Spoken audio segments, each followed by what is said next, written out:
Ken started choosing his abilities for his new life via a computer interface showing a wide range of skills, including those from Naruto. Mr. Beginning and Mr. End confirmed he would be reincarnated into the Naruto universe, prompting Ken to carefully consider his choices, aware of their potential impact on his future and the world he's entering. Chapter 9. Good Pairing.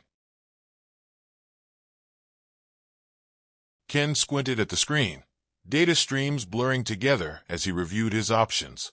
The expansive list of abilities available for selection stretched before him, each one a potential thread in the tapestry of his future.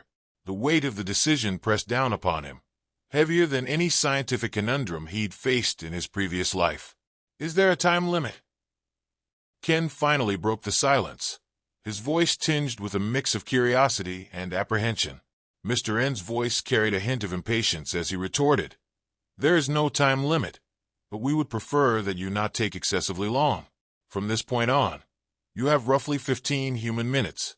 If they do not finish you, choices will be made at random for you. If that gives you any shy abilities, do not be upset about it." Mr. Beginning chimed in, his voice softer, almost condescending in its exhortation. "We will now let you continue to think things through. You have already received more advice from us than usual. Consider this a special courtesy, but do not let it get to your head." "Indeed," Mr. End affirmed, a wry smile playing on his features. "We shall refrain from influencing your choices, regardless of the approach you take. No matter how politely you ask, we will not assist you in selecting the skills." With a final word of advice, Mr. Beginning appeared to be about to leave, his form appearing to shimmer slightly. Upon identifying a desirable ability, add it to the cart, and proceed to confirm your choices when ready. Keep in mind that there is no turning back a decision once it has been made. When choosing an ability, proceed with caution. You cannot just flick it away if you do not like it, unlike when you pick your nose. The two celestial bodies vanished from view, and Ken was left alone with the interface. With every skill serving as a key to unlocking a new future, the screen in front of him seemed to be pulsating with possibilities. His scientific mind kicked into overdrive, analyzing and categorizing each option. Putting his hand through his hair, he whispered to himself, "Just picking a bunch of cool options would not cut it. Like the gears in a clock, there must be synergy for the machine to run smoothly." The analogy struck a chord within him. In his past life as a scientist, he had always appreciated the elegance of well-designed systems. Now he was tasked with designing the most important system of all, himself. The irony wasn't lost on him. Ken's eyes darted back to the total credit limit. Just enough to make it work, though not much. He could select 2 skills worth 15 credits each. Not to mention that, according to Mr. Beginning and Mr. End, he would get the powers he had in a previous life. What about the skills I already have from before? He pondered, tapping his chin thoughtfully. This decision hinges on how those abilities work with my new picks. It's like trying to match socks in the dark. You hope they go together, but you won't know until you step into the light. "All right, let's see what we have here," he mumbled, his fingers scrolling down the list. With an analytical gaze, he perused every choice. Poison immunity. Nah, not this time. Although it might come in handy if I ever decide to become a food critic in this new world. Strength enhancement is tempting, but... He continued mumbling rejections, the list slowly narrowing down. Suddenly, his eyes lit up. Fast thinking. That could be a game changer. A triumphant grin spread across his face as he added the skill to his mental cart. Now that's what I'm talking about. It was obvious that Ken was excited. In the world of shinobi, where instantaneous decisions could mean the difference between life and death, he could already envision the uses of such an ability. This seems like a useful skill, Ken mused. Its ability to quickly analyze, respond, and adapt makes it useful in both combat and non-combat situations. Perfect for a world where survival hinges on split-second decisions. Not to mention that it will work well with the skills I'm going to inherit from my previous life. If I'm not mistaken, I already have Eidetic Memory. Both of them are great together. It's like having Google in my brain, but faster and without the annoying ads. The combination of fast thinking and eidetic memory painted a picture of potential in Ken's mind. He could see himself processing vast amounts of information in the blink of an eye, recalling crucial details at a moment's notice.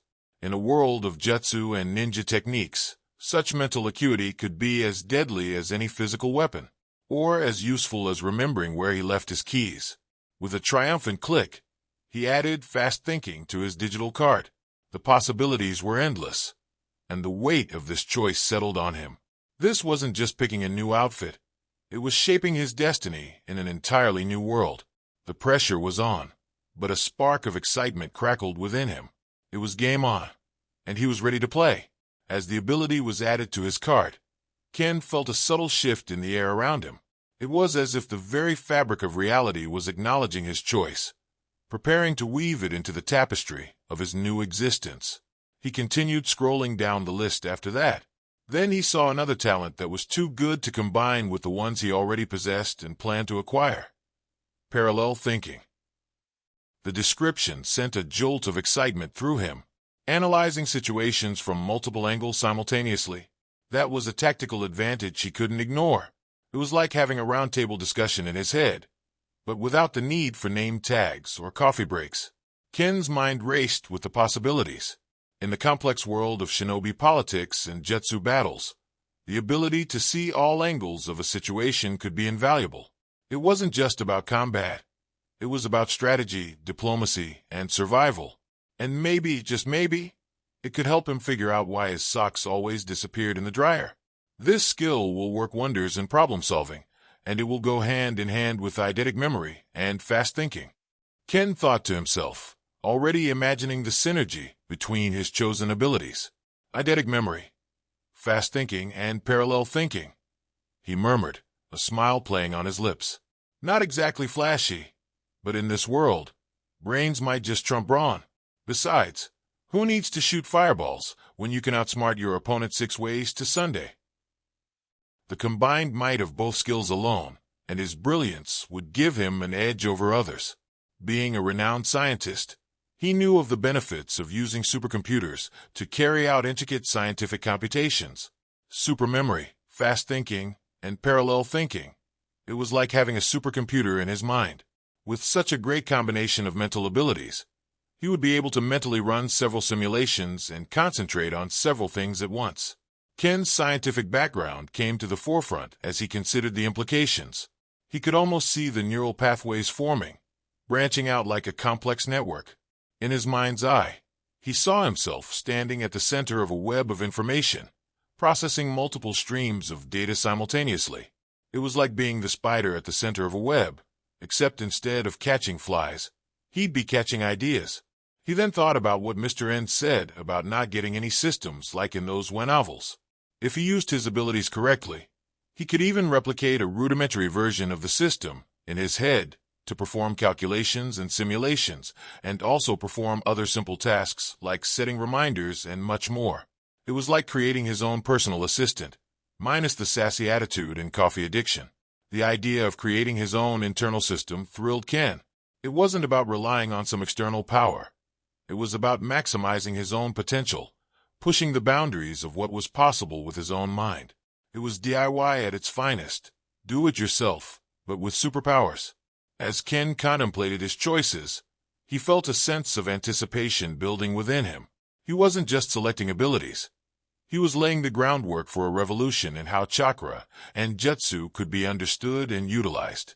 It was like being on the cusp of a scientific breakthrough, except instead of a lab coat, he'd be wearing a ninja headband. Possibilities were endless, but the limits of such a rudimentary system can only be tested after experiencing it firsthand. Nevertheless, he thought it was a brilliant plan. Links to the other chapters are in description.